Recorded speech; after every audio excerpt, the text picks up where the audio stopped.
The first thing I heard was laughter. Not from the living room, not from the kitchen, from my bedroom. I stood in the hallway, holding my old Canada wool blanket, watching my son avoid my eyes while his wife taped a paper sign to the garage door. Temp room for dad. My late wife's lamp sat in a box by her feet, wrapped in a towel like something too old to keep on display. I asked, "What is this?" My son swallowed hard. "Dad, don't make this ugly." Then my daughter-in-law looked at me like I was the guest who had overstayed. "You're lucky we let you stay," she said. I did not shout. Men my age learn that shouting only helps people call you unstable. So I walked into the garage, lay beside paint cans and old tools, and listened to them settle into the room my wife had loved. "Welcome to Final Act Revenge. Tell me where you are watching from and what time it is there. And please, take care of your health tonight." Back then, they thought they had moved me out of the way. They did not know my silence was not surrender. A man does not become old all at once. He becomes old in small ways. One day, the ladder feels a little less friendly. The driveway takes longer to shovel. The house that once sounded full begins answering back with echoes. My name is Mason Greenwood. I was 68 when my own family decided my bedroom belonged to someone else. I was born in a Canadian family and raised most of my life on the American side of the border. Bellingham, Washington became home because it felt close enough to the old country without asking me to choose between the two. Rain, pine trees, gray mornings, coffee strong enough to wake a truck driver from 3 counties away. That was my kind of place. I spent 37 years as a cross-border freight dispatcher and logistics yard supervisor. That meant nights, weather, bad tempers, late trailers, customs forms, fuel delays, and drivers calling me from border checkpoints because somebody forgot one sheet of paper in a folder. I learned early that a shipment only moves when the paperwork is clean. People think logistics is about trucks. It is not. It is about knowing where things belong, who has the authority to move them, and what happens when someone tries to send a load somewhere it was never meant to go. Funny how life teaches you a lesson at work long before you need it at home. My wife, Clara, used to laugh when I came home with my little dispatch notes still in my shirt pocket. She said I documented life like a border shipment. Then she would kiss my cheek and ask if I had eaten. Clara was softer than I was, but never weaker. She volunteered with adult literacy programs and organized movie nights at the community center. She believed people should never feel ashamed because they needed help reading a form, a bill, or a letter from the bank. She had this way of making a room feel warmer without touching the thermostat. Our house was not fancy. 3 bedrooms, a narrow hallway, a kitchen with cabinets I repaired twice instead of replacing, a garage that smelled like tools, cedar scraps, and old motor oil. We bought it 1 paycheck at a time, back when Russell was still small enough to fall asleep on my chest during hockey games. Clara chose the lamp for our bedroom. Small brass base, cream shade, nothing expensive. But every night she turned it on before bed, and somehow that little light made the whole room feel like a promise. After she passed, I kept that lamp beside the bed. Not because I thought she was coming back, because grief does not always need a shrine. Sometimes it just needs one familiar light. Russell was my only son. I loved him more than I ever learned how to say properly. He grew into a decent worker, an assistant warehouse operations manager, the kind of man who knew schedules and inventory but still looked uncomfortable when emotion entered a room. He married Brielle, who worked as a boutique home organizer and staging assistant. She had taste. I will give her that. She could walk into a room and see what needed moving. The trouble was, she eventually started looking at people the same way. In 2026, things were tight for many families. Rents were high. Mortgage payments were ugly. Insurance and groceries seemed to rise every time you blinked. Russell and Brielle said they needed a place for a little while. Then Brielle's parents, Dennis and Marlene Harrow, needed help too. I said yes. That was my first mistake. Not because helping family is wrong, because I gave help without writing down where it ended. Years earlier, after Clara died, I told Russell, "One day, this house will be yours."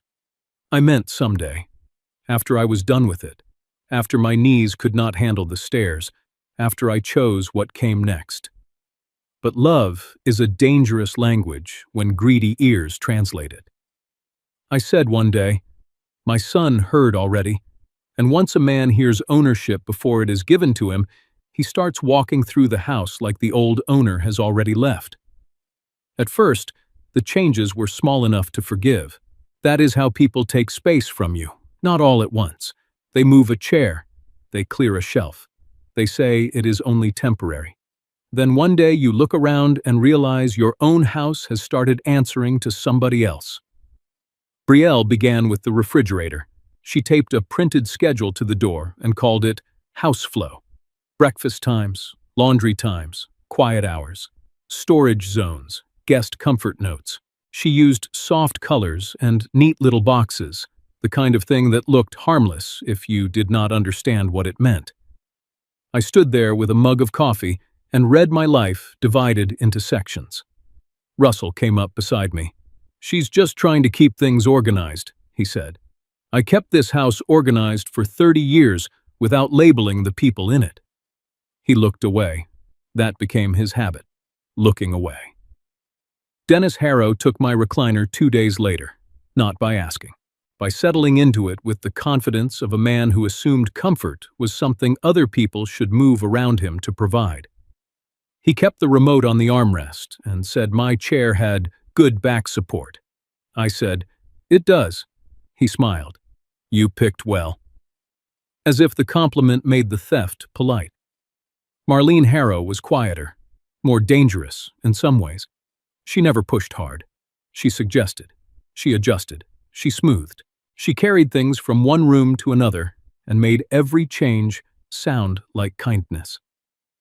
One afternoon, I found Clara's framed photograph missing from the bedroom dresser. I found it in the hallway closet, face down on a folded towel. Marlene stood behind me with her hands clasped. "I hope you don't mind," she said. "It was just difficult for Dennis and me to rest with another woman watching from the dresser." Another woman. That was what my wife had become in her own bedroom. I picked up the frame slowly. My wife is not another woman. Marlene's smile tightened. "Of course not, Mason. I only meant for sleeping arrangements." Sleeping arrangements. Everything had a softer name when they did it. Brielle called the garage extra usable space. Dennis called my recliner shared seating. Marlene called Clara's picture emotional heaviness. Russell called all of it adjusting. And me? I was expected to call it family. The worst part was not even that they took things. It was how calmly they explained why I should not feel hurt. Brielle had a gift for that. She could make a robbery sound like interior design. "This house has to work for everyone now," she said one morning, sliding my tool catalogs into a plastic bin. I looked at the bin. Those were on my desk. They were cluttering the visual line. I read them. You can still read them. They're just stored better. Stored better. I was beginning to understand that in Brielle's language, stored better meant farther away from where I could reach it. My granddaughter Lily noticed before most adults would have. She was 13, a quiet girl with a choir folder always tucked under one arm and a way of watching people that reminded me painfully of Clara. One evening, she stood in the doorway of the hall and looked at the box with Clara's lamp inside. "Grandpa," she asked, "why does Grandma Clara's lamp have to be in a box?" Brielle answered before I could. "We're protecting it, sweetheart." Lily frowned. "It was protected on his nightstand." Nobody said anything after that. Children have a way of making adults hear the sentence they were trying to avoid. Russell cleared his throat and told Lily to finish her homework.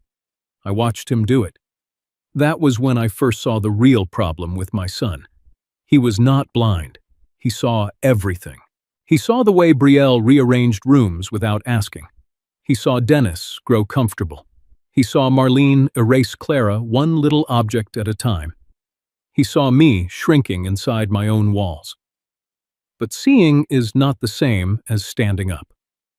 A few nights later, I passed the kitchen and heard Brielle speaking to Russell in a low voice. "Your dad needs less space than he thinks." Russell said, "He's lived here a long time." "I know," she answered. "That's why he's attached. But attachment isn't a floor plan." I stood in the dark hallway and felt something inside me go still. Not break. Still. That is different. The next morning, I found a folder on the kitchen counter. Brielle must have left it there while taking a call. The cover page was printed in neat black letters. Greenwood Harrow Shared Family Home Reset. I stared at it for a long time. Shared family home. Not Mason's home. Not Dad's house. Not Clara's place. Greenwood Harrow. I opened the folder. There were room diagrams inside. Color-coded. Labeled. Planned. Primary bedroom. Dennis and Marlene suite. Front room. Shared gathering space. Old office. Guest flex room. Garage. Mason's temporary space. My hands did not shake. That surprised me. Maybe anger becomes steadier when it finally has proof. I turned another page. Declutter phases. Phase 1. Clear garage. Phase 2. Move Mason tools to shed. Phase 3. Remove outdated sentimental items. Phase 4. Improve family dining flow. Phase 5. Discuss future ownership language with Russell before Mason overreacts. There it was. Ownership language. Not comfort. Not temporary. Not family adjustment. Ownership. I closed the folder and set it exactly where I found it. Then I walked to the garage, took my old dispatch logbook from the shelf, and wrote the first entry I had written since retirement, 11:18 a.m. Discovered home reset folder. Cargo status. Owner being relabeled as temporary. I did not know yet what I would do, but I knew this much. Brielle had not moved me into the garage that night. She had been designing my exile for weeks. A man can survive a cold room. That was not the part that hurt. I had slept in worse places during my working years. Dispatch offices with broken heaters, yard trailers during snow delays, a truck cab once near the border when a driver got sick and nobody else could cover the route. Cold is honest. What hurt was hearing my family call it comfort. The garage had a folding bed pushed between a stack of plastic bins and my old workbench. Brielle had hung a cheap curtain on a tension rod and placed a little lamp on a crate, as if a lamp could turn exile into hospitality. The heater hummed near the wall. It did not warm the concrete. Every morning, I woke with my knees stiff and my back reminding me that 68 is not 38 wearing a gray coat. Still, I said nothing at breakfast. That bothered Russell more than anger would have. He stood by the coffee maker, watching me take my mug from the wrong cabinet because Brielle had moved everything again. "You sleep okay, Dad?" I looked at him. "Do you want the polite answer or the useful one?" His face tightened. Brielle stepped in before he could respond. "We're all adjusting, Mason." I nodded slowly. "That seems to be the word of the week." Dennis Harrow laughed from my recliner. "Garage isn't so bad. Practical man like you probably likes being near his tools." I did not answer him. Some men insult you with a grin because they are afraid of doing it plainly. Marlene Harrow sat at the table with her tea, looking gentle enough to fool a church committee. She said, "We just want peace in the house." Peace, another word people use when they mean silence from the person they wronged. After breakfast, I went back to the garage and opened my dispatch logbook. The cover was cracked at the corners. The pages had yellowed slightly. There were still old entries inside from my working days. Truck 48 delayed at customs. Driver needs rest reset. Seal number mismatch. Weather hold at North Gate. Simple facts. No emotion. That was the beauty of a logbook. It did not care who sounded convincing. It only cared what happened. So I started writing. 8:03 a.m. Woke in garage. Concrete floor cold. Heater insufficient. Primary bedroom occupied by Dennis and Marlene Harrow. 8:41 a.m. Clara's lamp still in cardboard box labeled Old Things. 9:12 a.m. Russell asked if I slept okay. Did not offer room back. I paused after that one. The pen sat in my hand longer than it should have, because that entry was the whole story, really. My son knew. He knew this was wrong. He was not confused. He was not misled. He was not asleep while his wife rearranged my life. He knew. And he chose comfort over courage. That afternoon, Lily came to the garage carrying a blanket from the hallway closet. Not the Canada wool blanket. Brielle had folded that one on the garage bed like a prop in a photograph. This was one of the old quilts Clara kept for movie nights at the community center. Mom said this one was too worn for the living room, Lily said. She did? Lily nodded. Can I leave it here? I took it from her gently. You can. She looked around the garage. Her eyes moved from the paint cans to the folding bed, then to the box with Clara's things in it. Grandpa, are you mad? I almost said no. That is what old men say to children when the truth is too heavy. But Lily was old enough to know when adults were smoothing over a lie. I'm disappointed, I said. She sat on the little step near the door. At who? I looked toward the house. At people who know better. She stayed there for a few quiet minutes. Then she said, Dad looked sad last night. I know. Why didn't he say anything? That question sat between us like a box neither of us wanted to open. Finally, I said, sometimes people think avoiding a fight is the same as doing right. Lily looked down at her shoes. It isn't. No, I said, it isn't. After she left, I added another entry. 3:26 p.m. Lily brought Clara's quilt. Child recognizes displacement. Adults continue calling it adjustment. The more I wrote, the clearer things became. Brielle moved my tools to make room for storage bins from the Harrows. Entry. Dennis parked his golf clubs where Clara used to keep gardening gloves. Entry. Marlene asked if I still needed all those old Canadian blankets. Entry. Russell promised we would talk soon. Entry. Talk soon is what people say when they are hoping time will make you smaller. That evening, I found a new label on one of the shelves.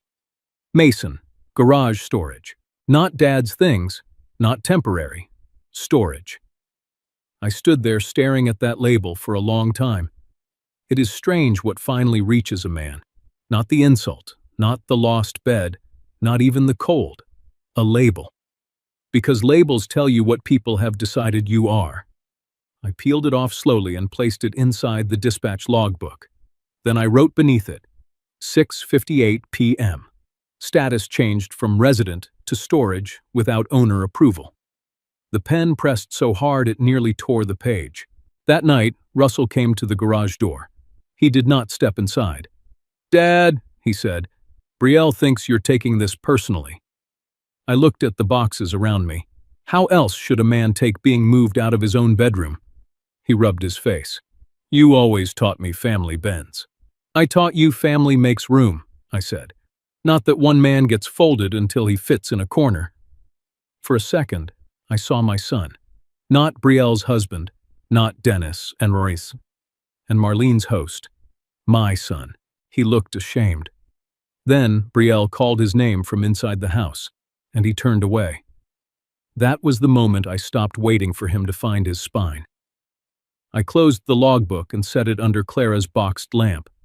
By the third entry, I had stopped asking when they would give me my room back. I had started asking what else they had already decided without telling me. The folder stayed in my mind longer than the garage did. A cold room hurts your body. A plan hurts something deeper. I found it again 2 days later, tucked beside Brielle's tablet on the breakfast counter. The house was quiet. Russell had left for work. Dennis was out buying golf gloves he did not need. Marlene was upstairs changing the curtains in my bedroom again, because apparently even sunlight needed her approval. Brielle had stepped outside to take a call, so I opened the folder. Not quickly, not like a thief, like a man checking a bill that had arrived in his own name. The first page still said, Greenwood Harrow, Shared Family Home, Reset. I turned it over. The second page was worse. It had little boxes drawn for every room in the house, nice fonts, clean lines, soft colors. Brielle had a gift for making disrespect look organized. Primary bedroom, Dennis and Marlene's suite. Front room, shared gathering area. Old office, guest flex space, garage, Mason's temporary space. I stared at that last line. Temporary. That word was doing a lot of lying, because next to it were notes about a better heater, a privacy screen, wall hooks, storage shelves, and seasonal clothing rotation. You do not plan seasonal clothing rotation for a man you intend to move back into his bedroom. I turned another page. Declutter phases. Phase 1, clear garage. Phase 2, move mason tools to shed. Phase 3, remove outdated sentimental items. Phase 4, improve family dining flow. Phase 5, discuss future ownership language with Russell before Mason overreacts. There are sentences that do not shout, but still slap you across the face. Future ownership language, not rent, not gratitude, not permission. Ownership. I stood there in my own kitchen, holding that paper, and felt the room shift around me. The cabinets Clara and I painted ourselves. The old clock above the stove. The little mark on the doorframe where Russell's height had been measured when he was 10. All of it had become a project, and I had become the obstacle in the project. Brielle came back inside before I could close the folder. For 1 second, she froze. Then her face smoothed out. That was one of her talents. Mason, she said, that's just planning material. I looked down at the page. It has my name beside the garage. It's a draft. It has Dennis and Marlene in my bedroom. She exhaled like I was being difficult on purpose. We're trying to make the house work for everyone. I tapped the page once with my finger. Everyone seems to have a room except the man who owns it. Her eyes sharpened. There she was. Not the organizer, not the sweet daughter-in-law, the woman underneath the soft labels. You know, she said, keeping her voice low, some men your age would be grateful not to be alone. I smiled a little, not because it was funny, because cruelty often dresses itself as concern when it wants to pass inspection. I was alone after Clara died, I said. That was grief. This is something else. Brielle looked away first. Good. Even people who are wrong know when a sentence lands clean. Before I tell you what I found on the next page, let me ask you something. If your own child moved you out of your bedroom and called it for family, would you confront them that night? Or would you stay quiet and make sure every paper was in order first? Tell me in the comments, because I still wonder how many parents lose their place one small compromise at a time. I did not confront Russell that morning. I waited. Because the next page had a printed list titled Items to Remove from Main Living Areas. Clara's lamp, Clara's mug collection, Canada wool blanket, old dispatch books, garage tools, framed wedding photo. Under the list, Brielle had written one note in blue pen. Keep only pieces that support the new family identity. The new family identity. I read that line 3 times. Then I folded the page back exactly as I found it. When Russell came home that evening, Brielle was ready for him. I heard them from the hallway. She saw the folder? Russell asked. He saw enough, Brielle said. A pause. Then my son said, maybe we should slow down. For one heartbeat, I almost had hope. Then Brielle answered, Russell, if we slow down every time your father looks sad, nothing changes. You told me he said this house would be yours one day. He did. Then start acting like you believe him. The silence after that was worse than the words, because Russell did not correct her. He did not say, not yet. He did not say, it's still Dad's house. He said nothing. And silence, in a family, is often where betrayal signs its name. Later that night, I opened my dispatch logbook under the dim garage light. I taped a copied line from Brielle's folder onto the page. Future ownership language. Below it, I wrote 8:44 p.m. Occupants discussing ownership before transfer, before consent, before death. I stopped after that last word. Death. It looked too harsh on the page. Then I thought about Clara's lamp in a box. My name on the garage shelf. My bedroom renamed for people who had never paid one tax bill on the house. I left the word there. Around 10, Lily knocked softly on the garage door. She stepped inside holding Clara's mug, the blue one with the little chip near the handle. "Mom put this in a donation bag," she whispered. "I thought you'd want it." I took it from her with both hands. "Thank you, sweetheart." She looked back toward the house. "Grandpa, are they going to make you leave?" I did not answer right away. A child should not have to ask that question in her grandfather's own home. Finally, I said, "No one makes a dispatcher leave without paperwork." She did not understand. Not then, but I did. And that night, while the house settled into sleep above me, I opened an old envelope I had not touched in weeks. Inside was a card from Paula Keene, Senior Relocation Coordinator. I looked at her number for a long time, because Brielle was not the only one who had been planning. The next evening, Russell came to the garage alone. That surprised me. No Brielle standing behind Hiam. No Dennis making jokes from my recliner. No Marlene smoothing the sharp edges off everybody's behavior. Just my son. He stood near the open garage door with his hands in his jacket pockets, looking at the concrete floor like it might give him the right words. "I know this has been hard," he said. I looked up from the dispatch logbook. Hard is when a shipment gets stuck at customs in a snowstorm. This is different. He nodded once, like he deserved that. For a moment, I saw the boy he used to be, the one who would sit on the garage step while I changed the oil in my truck, asking why every tool had a proper place. The one Clara used to call our little foreman because he liked telling grown men where to stand. Then he opened his mouth and proved how far he had traveled from that boy. "Dad, you did say one day this house would be mine." There it was, the sentence I had been waiting for without wanting to hear. I closed the logbook. I said one day. Russell swallowed. "I know." "No," I said. "You heard already." His face flushed. "That's not fair. Neither is finding my wife's lamp in a box marked old things." He looked toward the house. "She shouldn't have done that." "She did." "I know." Knowing and stopping are two different jobs. That made him flinch. Good. A son should flinch when the truth recognizes him. Russell stepped farther into the garage. He looked tired. Not fake tired. Real tired. There were shadows under his eyes, and for 1 second I remembered that life had not been easy on him either. Prices were up. Rent was ugly. His job at the warehouse had become more pressure than paycheck. Brielle's work had slowed. Dennis and Marlene had burned through their short-term rental savings. All of that was true, but truth does not excuse theft of dignity. Russell rubbed his face. "You don't understand what it's like right now," he said. "Everybody's squeezed. Lily needs stability. Brielle's parents had nowhere decent to go. We're trying to keep the family from falling apart." I looked around the garage. "And this was the piece you decided could fall off." He did not answer.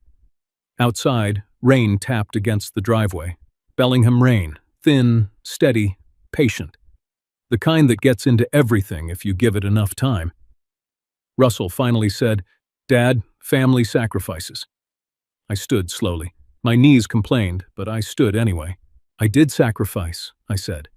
"That's why there's a house for you to ask from." The words changed his face. Not anger first, shame.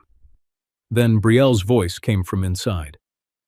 "Russell, your mom wants to know if Sandra can use the front room this weekend." I watched my son's eyes close. "Sandra?" I asked. He opened them again, already defeated. "Marlene's sister. Staying here? just for the weekend." I almost laughed. Not because it was funny, because once people start treating your home like a hotel, they never run out of guests. By Saturday afternoon, Sandra Bell arrived with 2 suitcases, a garment bag, and a voice loud enough to fill the hallway before her shoes crossed the threshold. She was Marlene's older sister, retired from a dental office, the kind of woman who called everyone dear while measuring where she stood in the room. She hugged Brielle. She hugged Marlene. She gave Dennis a kiss on the cheek. Then she looked toward the garage and said, "Oh, so that's where Mason's set up now?" Set up. Like I had opened a booth at a fair. Brielle laughed lightly. "It's temporary." Sandra leaned closer and lowered her voice badly enough for me to hear every word. "Marlene said he seems comfortable out there. Honestly, it may be working better than expected." I wrote that down later, not because I needed proof for a court, because I needed proof for myself that I had not imagined how quickly people adjusted to my humiliation. That evening, the house filled with voices. Marlene and Sandra discussed curtains. Dennis told a story about a golf cart accident nobody had asked to hear. Brielle walked from room to room with a measuring tape, talking about better use of square footage. Russell followed her like a man carrying guilt in both hands. At one point, I heard Brielle say, "We need to get your father comfortable with the language before we talk to Paula." My pen stopped. Paula. I knew that name. They did not know I knew that name. Brielle went on. "If he hears relocation from us, he'll take it personally. But if someone professional explains it, maybe he'll understand this is about the next phase." Russell murmured something I could not catch. Then Brielle said, sharper, "You have to stop acting like we're doing something wrong." There was a pause, a long one. Then Russell said, "It feels wrong sometimes." For the first time that night, I almost pitied him. Almost. Brielle's answer came softer. That was when she was most dangerous. "It only feels wrong because your dad makes everything emotional. We're building a multi-generational home. That takes leadership." Leadership. Another clean word for taking what was not offered. I sat on the folding bed in the garage, Clara's mug on the crate beside me, and let the pieces slide into place. They wanted my room, then my garage, then the front room, then the language. After language comes paperwork. I knew that better than most men. No shipment ever gets stolen all at once. First, somebody changes the label, then the destination. Then the person receiving it signs like it was always meant to go there. Later, Russell came out again. He looked at me through the half-open garage door. "Dad, Brielle thinks maybe Paula Keene could help you think about options." I picked up Clara's chipped mug and took a slow sip of coffee. Cold. Still mine. "Does she?" "She works with seniors, right?" "Yes. So maybe she could help you see this isn't us pushing you out." I looked at my son for a long time. He had no idea. Paula Keene was not some woman Brielle could use to make me accept the garage. Paula had sat with me months earlier at the community center, long before Brielle taped anything to any door. She had walked me through condo layouts, moving schedules, senior storage plans, and what it meant to downsize before your family did it for you. I almost told him. I wanted to see his face change, but old dispatchers learn not to announce a route before the truck is loaded. So I only said, "Maybe Paula and I should talk." Russell looked relieved. That relief told me everything. He thought I was bending. He thought I was finally adjusting. He did not understand that I had stopped being cargo. I was becoming the dispatcher again. After he went back inside, I opened the logbook and wrote, 10:37 p.m. Family intends to use Paula Keene to validate relocation. Important correction. Paula already assigned to owner. Then I underlined the last word. Owner. For the first time since the garage door closed behind me, I smiled. Not kindly, quietly. Because when I heard Brielle say Paula's name, I nearly laughed from the folding bed. Paula was not theirs. Paula was mine. The next morning, I called Paula Keene from the garage before the rest of the house woke up. Rain tapped softly against the roof. The heater made that tired, rattling sound it made every time it tried to pretend it was enough. Clara's lamp sat in its box beside the workbench, wrapped in an old towel, waiting for people inside my house to decide whether it still belonged anywhere. Paula answered on the third ring. "Mason," she said, "I was wondering when you'd call." That is the thing about people who help older folks move. Good ones know the difference between someone who is downsizing and someone who is being pushed. I looked toward the garage door. "I think I'm done delaying." She did not ask what happened, not right away. She just said, "Are you safe?" That question made me pause. Safe. I had a roof over my head. Technically. I had a folding bed. Technically. I had family inside the house. Technically. But sometimes safe is not about whether the door locks. Sometimes it is about whether the people behind it still see you. "I'm not in danger," I said. That wasn't what I asked. I almost smiled. Paula had a way of doing that. Soft voice, sharp meaning. "I'm in the garage," I said finally. There was silence on the line. Then she said, "Because you chose to be?" "No." Another pause. "All right," she said. Then we moved from planning to action. Months earlier, before anyone taped a sign to any door, I had met Paula at the community center after a workshop about aging in place. I had gone mostly for the free coffee, and because Clara used to volunteer there. I did not expect to sit across from a senior relocation coordinator and admit something I had not said out loud to anyone. The house had become too much. Not emotionally, physically. The roof needed work.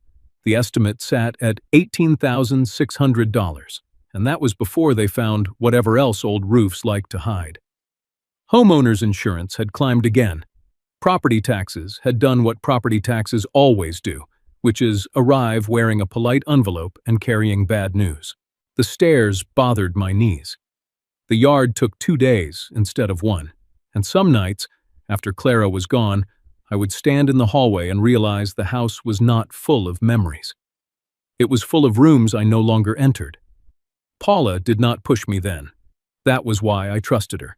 She said, "Downsizing is not surrender if you choose it before someone else chooses it for you." I wrote that line in my logbook the same day. At the time, I only underlined it once. Now, I wished I had underlined it 3 times. Paula had helped me look at options quietly. A small condo near the community center. No stairs, good light. A bedroom wide enough for Clara's lamp and my old reading chair. A storage unit for tools I did not need every day, but was not ready to give up. A moving company that worked with seniors and did not toss boxes like they were loading scrap metal. I had even spoken with Ruthie Pike, a mobile notary with white hair, red glasses, and a voice that could make a banker sit up straight. Ruthie had said, "If you ever sign, I'll make sure nobody can say you didn't understand what you were doing." I liked her immediately. There was also a buyer, Evelyn Ward, a retired nurse. She wanted the house for her daughter and granddaughter because it was close to a school and had a yard big enough for a swing set. She was not an investor. She did not walk through my home talking about flipping walls or opening sightlines. She stood in Clara's garden and asked if the lavender came back every year. That mattered to me more than price, though the price was fair. The inspection had already been done. Title looked clean. The condo deposit had been placed. The moving estimate was waiting. Only one thing had not happened. I had not signed the final acceptance because of Russell. That is the honest part. I had delayed for my son. I told myself he needed time. I told myself Brielle was under pressure. I told myself Dennis and Marlene were temporary. I told myself Lily deserved stability. I told myself a father should absorb discomfort if it keeps a family from cracking. A man can lie to himself for a long time if the lie sounds like sacrifice. Then came the garage. Then came Clara's lamp in a box.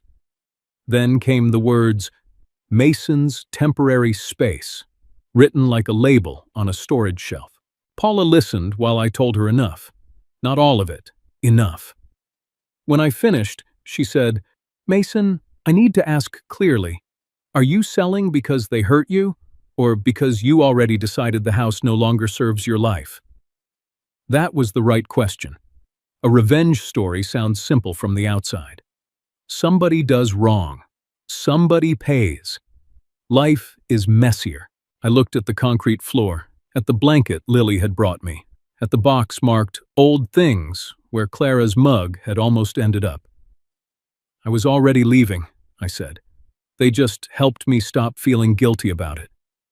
Paula exhaled softly. Then we proceed carefully. Carefully.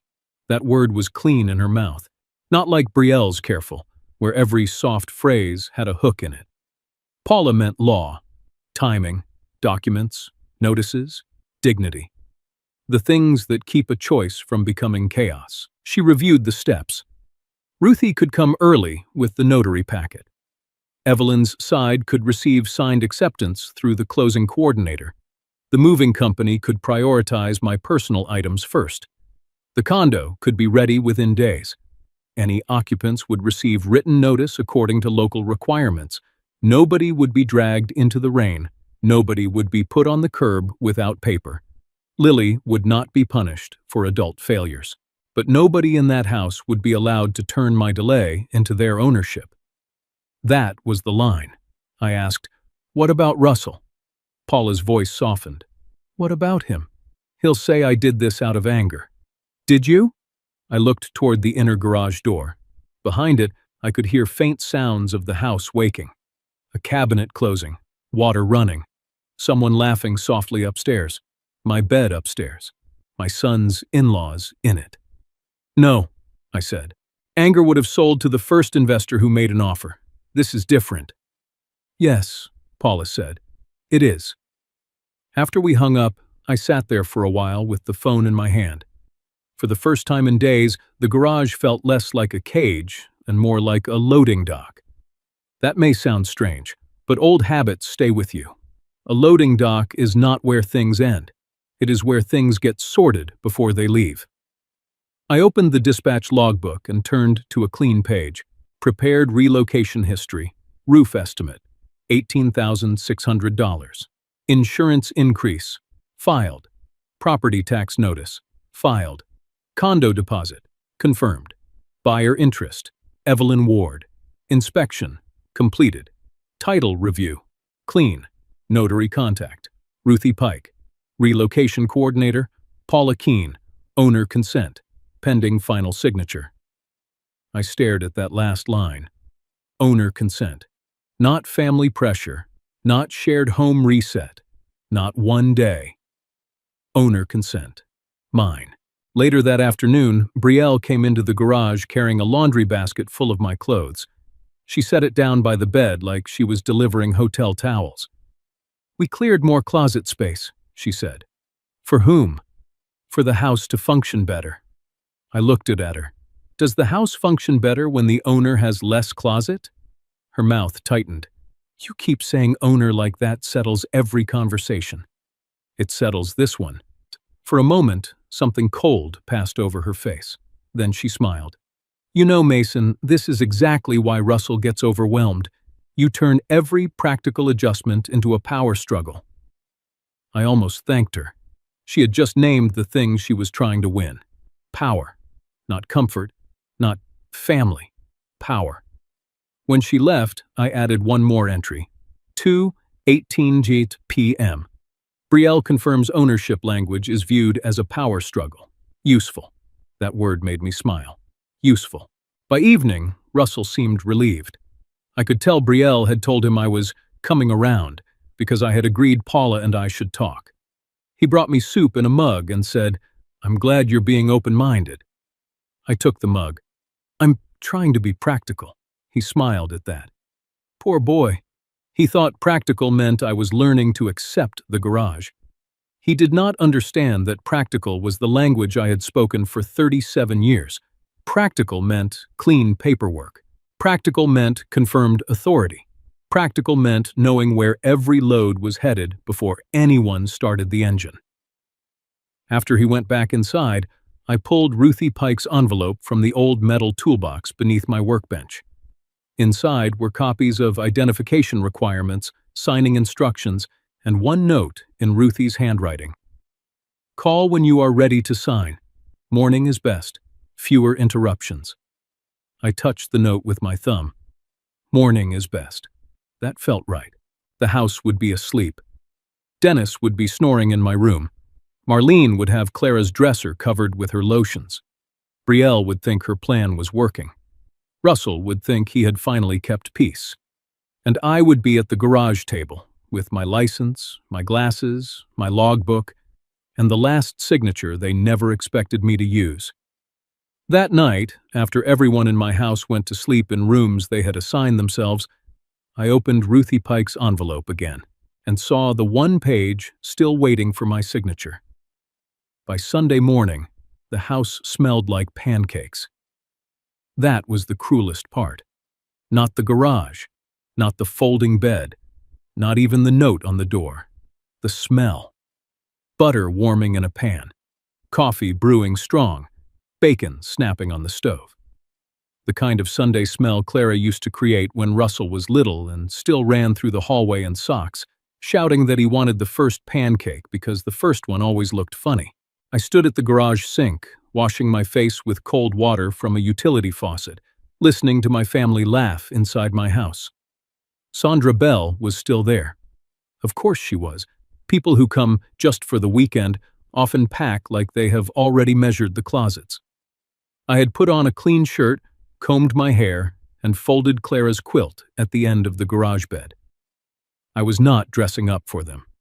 I was reminding myself I was still a man with habits, a man with standards, a man who had not yet signed away his silence. When I opened the inner door, Brielle was standing in the kitchen with a serving platter in her hands. She looked startled to see me. That should have told me everything. "Oh," she said. "Mason." Not good morning, not come sit down. Just my name, like I was a scheduling problem. Russell looked up from the table. Dennis sat in my old recliner with a mug of coffee balanced on his stomach. Marlene and Sandra were talking about curtain rods. Lily sat near the end of the table, quiet, her choir folder beside her chair. There were plates set out. 6 of them, I counted without meaning to. Brielle glanced at the table, then back at me. "Mason, today is a little crowded," she said. I waited. She gave me the smile she used when she wanted an insult to sound like a favor. "Could you take your plate in the garage, just for brunch? It's easier." Easier. There it was. A whole life being reduced to convenience. Russell shifted in his chair. He did not stand. That hurt more than Brielle's words. I looked at my son and said nothing. Sometimes silence asks a question better than speech. He looked down at his coffee. Dennis cleared his throat and tried to make it a joke. "Garage breakfast. That's a man's table right there." Sandra laughed. Marlene did not. Lily pushed her chair back halfway, but Brielle touched her shoulder. "Sweetheart, stay seated." I took the plate Brielle handed me. 2 pancakes, already cooling. A strip of bacon. No fork at first, until Lily quietly got up and brought me one. "Thank you," I said. Her eyes were wet. I carried the plate back into the garage. Not because they had the right, because I wanted to remember exactly how low they were willing to go when they thought I had no options left. The garage smelled like motor oil and syrup. That sentence sounds wrong, but it is true. Sweetness and machinery. Family breakfast and exile. I sat on the edge of the folding bed with the paper plate balanced on my knee. Through the door, I heard Brielle say, "Once he adjusts, it's actually peaceful." Peaceful. A man eating alone beside paint cans, so your brunch has better seating. Peaceful. I looked at the boxes stacked near the workbench. One had been pushed closer to the wall. The black marker on the side read, "Old Things, Garage." I knew before I opened it. Still, I opened it. Clara's lamp was inside. So was her blue coffee mug, The one with the chip near the handle. Beneath it was our wedding photo, wrapped in a dish towel, as if our 38 years together were breakable but not important. I set the plate down. My appetite left me so fast, it almost felt like a door closing. Lily slipped into the garage a few minutes later. She carried a glass of orange juice in both hands, careful not to spill. "Grandpa," she whispered, "I'm sorry." "You didn't do this." She looked toward the kitchen. "I know, but nobody is stopping it." That little girl had more courage in one sentence than my grown son had shown in 2 weeks. She sat beside me on the garage step, not on the folding bed, not by the workbench, right there on the cold concrete, as if choosing discomfort with me was the only protest she could afford. Then she asked the question that finished something inside me. "Grandpa, if this is your house, why do you have to ask to come inside?" I could have explained adults. Money, marriage, pressure, fear, pride. But no answer would have been clean enough for a child. So I said the only honest thing. "I don't." She looked at me. I looked at Clara's lamp. In that moment, the house stopped being a home I was trying to save. It became a place I had to leave before it taught Lily that love means accepting humiliation quietly. After Lily went back inside, I opened my dispatch logbook. My hand was steady. That surprised me. I wrote the date, then one line. Final departure authorized. I sat with those words for a long time. A dispatcher does not release a load until the route is confirmed, the paperwork is clean, and the destination is ready. Mine was. Paula had the condo. Ruthie had the notary packet. Evelyn Ward was waiting. The moving plan was ready. The notices had been reviewed. The only thing missing was my willingness to stop feeling guilty. Brunch laughter rose again from the dining room. My dining room. The room where Clara once hosted movie nights for older neighbors who had nowhere warm to go on rainy Sundays. Now I sat in the garage with her lamp in a box while strangers called themselves comfortable. I picked up my phone and called Ruthie Pike. She answered with a voice already awake. "Mason? How early can a signature be notarized?" A pause. Then she said, "Early enough if the signer knows exactly what he's doing." I looked at the temp room for dad note on the door. "I do. Then I'll come in the morning." After we hung up, I folded the note from the garage door halfway down, then stopped. Not yet. I wanted it exactly where they had put it. Some evidence should remain in place until the right witness sees it. I closed the logbook and placed it on top of Clara's box. From inside the house, Dennis laughed again. Brielle said something about repainting the primary bedroom. Russell's voice murmured too softly to hear. And I understood then. They were not sleeping in my house. They were sleeping inside the last mistake I was ever going to make for them. While they laughed over pancakes in my dining room, I sat beside Clara's boxed lamp, opened my old dispatch logbook, and wrote the words that ended their stay. Final departure authorized. Ruthie Pike arrived before the house woke up. That was how I wanted it. No shouting, no begging, no family vote around my kitchen table. Just clean paperwork, a folding chair, and the woman who had promised me nobody would ever say I signed without knowing what I was doing. She parked her small gray car at the curb and walked up the driveway carrying a leather bag and a travel mug. She looked at the garage door, then at the paper still taped there. "Temp room for Dad." Her mouth tightened. "Do you want me to pretend I didn't see that?" "No," I said. "I want you to remember exactly where we signed." Ruthie nodded once. That was one thing I liked about her. She did not waste pity. She converted it into procedure. We sat at the folding table near my workbench. Clara's lamp was still in the box beside us. The old Canada wool blanket was folded at the end of the bed. My dispatch logbook sat open to the page that said, "Final departure authorized." Ruthie took out her notary book, my identification checklist, the sale acceptance packet, and the final instruction sheet Paula Keene had prepared. Then she looked at me over the top of her red glasses. Mason Greenwood, I need to ask you clearly. Are you signing these documents voluntarily? Yes. Are you under pressure from anyone inside this house? I looked toward the inner door. For a moment, I could hear Dennis snoring somewhere above me. I am under pressure, I said, but not to sign, to stay quiet. Ruthie studied my face. And are you choosing to sign anyway? I am choosing to stop staying quiet. She wrote that down. Not dramatically, just carefully. Then she asked whether I understood the sale terms, the buyer name, the closing timeline, the notice process, the relocation plan, and the fact that my family members living there had no ownership interest in the property. I answered every question, one by one. Ruthie did not rush me. That mattered. A person who wants your signature quickly is usually protecting themselves. A person who lets you read slowly is usually protecting you. When we reached the final page, my hand did not shake. That surprised me. I had expected anger to be there, or grief, or some last-minute ache for the son who once fell asleep on my shoulder during hockey games. But what I felt was something quieter, a door closing properly. I signed. Ruthie stamped the page. The sound was small. The meaning was not. She slid the packet into a folder and said, I'll scan these to the closing coordinator as soon as I'm in the car. I looked at the garage door. They're still asleep.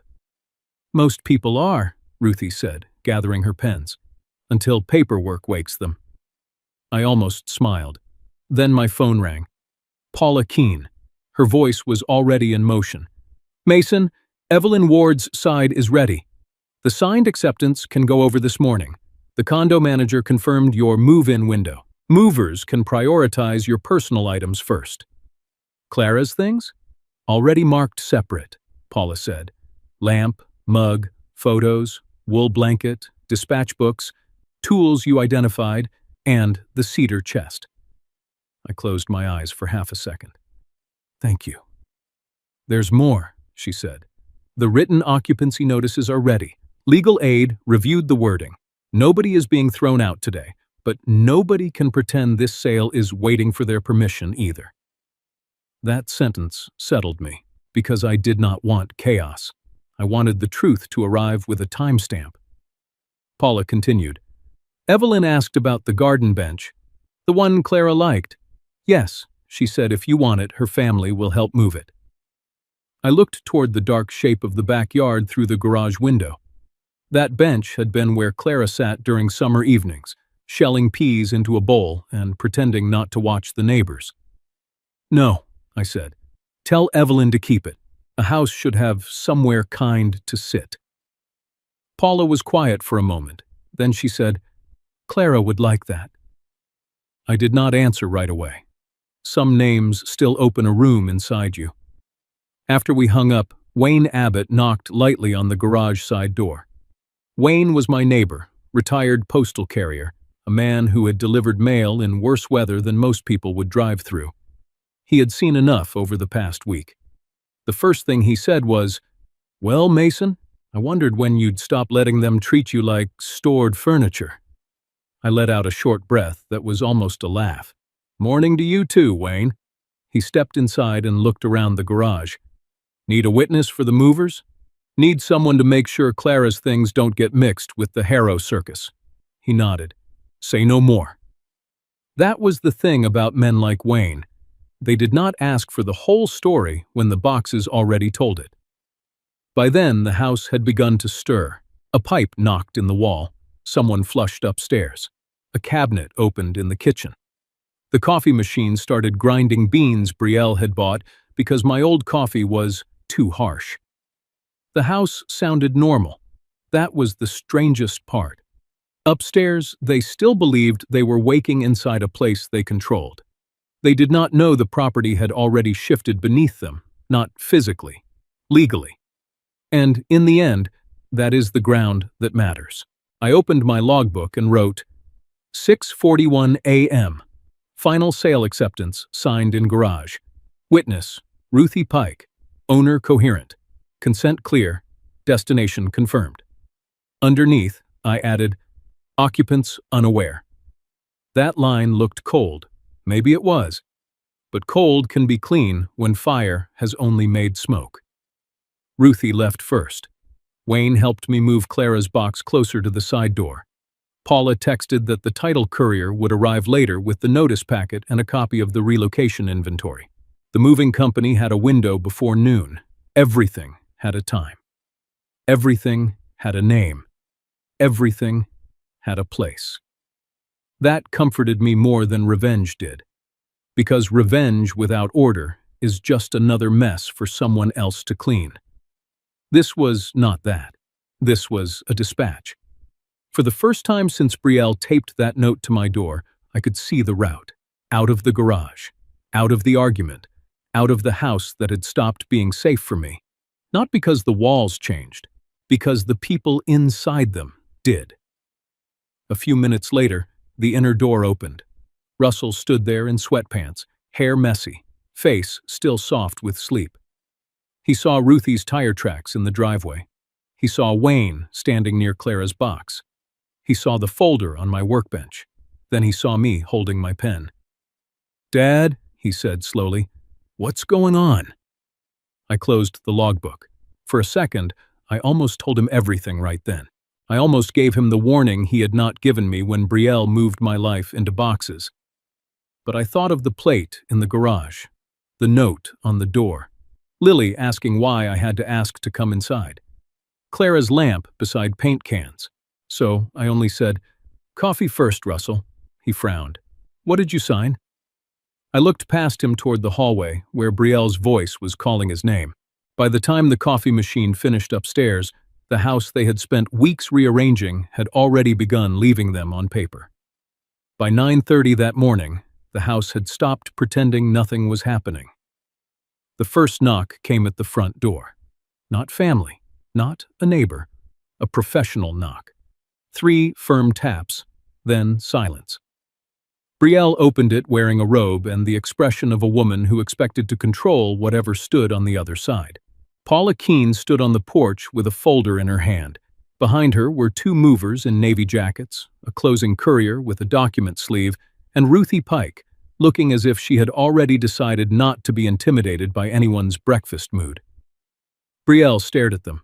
"Can I help you?" Paula's voice was calm. "We're here for Mr. Greenwood's scheduled relocation inventory." Brielle blinked. "His what?" I stepped out from the garage before she could shut the door. "My inventory." Russell came down the hall behind her, still holding a coffee mug. He looked from Paula to Ruthie, then to me. "Dad, what is this?"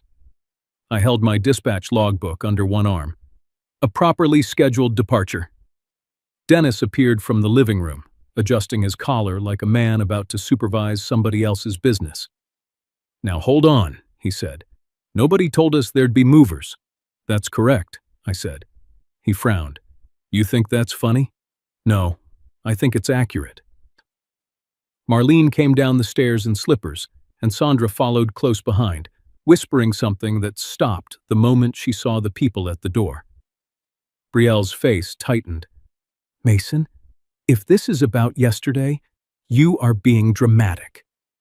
Yesterday. That was what she called it. Not humiliation, not exile, not feeding an old man in his garage. Yesterday. Paula looked at me, waiting for permission to continue. I nodded. She handed Russell a packet. "This includes the occupancy notice timeline, relocation inventory, and contact instructions. Any property questions should go through the closing coordinator listed on page 2. Russell did not take it at first. Then he did, slowly. "Closing coordinator?" Brielle turned toward me. "What did you do?" I looked out at her. "I finished what I should have finished before you taped that note to my door." Her eyes moved toward the garage. The note was still there. "Temp room for Dad." For the first time, it seemed to embarrass her. Good. Some words only become ugly when witnesses arrive. Russell opened the packet. His face changed as he read the first page. "No," he said under his breath. Brielle grabbed the papers from him. Then came the line I knew was coming. "You sold our house?"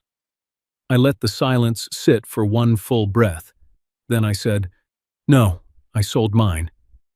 Nobody moved. Even Dennis finally shut his mouth. Brielle looked like I had slapped her, though all I had done was use the correct pronoun. "Our things are here," she said. "So are mine," I answered. "That never made the garage yours." Ruthie stepped forward, professional and neat. "Occupancy does not create ownership," Dennis pointed at her. "Who are you?" "The notary who verified Mr. Greenwood signed voluntarily, knowingly, and without coercion." That word made Russell look at me. Coercion. Maybe he finally heard what the garage had been saying all week. Marlene pressed a hand to her chest. "Where are we supposed to go?" "That," I said, "is the first honest question anyone has asked since you moved me out of my room." Paula spoke before the room could turn cruel. "The notice gives you time under local requirements. Mr. Greenwood also arranged short hotel coverage to make sure Lily is not placed in an unsafe situation while adults make their plans."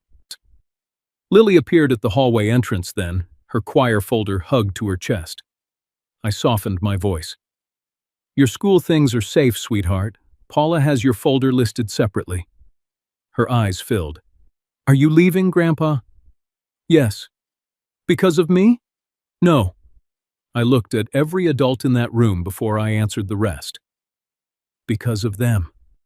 Brielle's face flushed. "That is unfair." I turned toward her. "What part?" She had no answer. The movers entered only after Paula gave them the inventory sheet. They did not touch Harrow boxes. They did not touch Brielle's labeled bins. They took my things, Clara's lamp, her blue mug, our wedding photo, the Canada wool blanket, my dispatch books, the cedar chest, my tools. Each item left the garage like it had been waiting to breathe again. Marlene watched Clara's lamp go by. "That lamp really matters that much?" she asked, too softly to be sarcasm and too late to be kindness. I looked at her. "No, what mattered was that you thought it didn't." Her face folded in on itself. Not tears, recognition. Dennis tried one last time. "This is a lot of fuss over a bedroom." I picked up the temp room for dad note from the garage door and peeled the tape off slowly. The paper came away with a soft, tearing sound. "This was never about a bedroom," I said. "This was about whether the man who owned the house was still allowed to belong in it."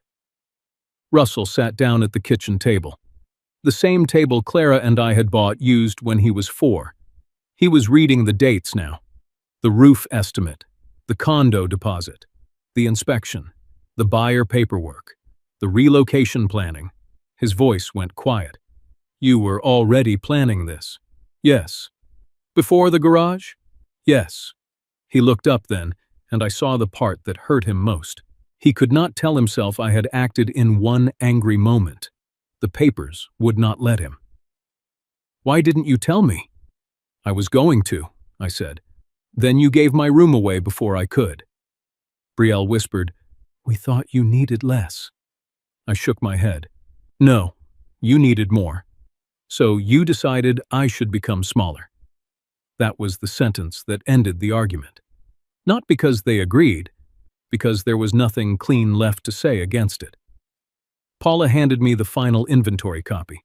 Ruthie gave me my ID back. Wayne Abbott stood near the driveway with his arms folded, making sure nobody touched Clara's boxes.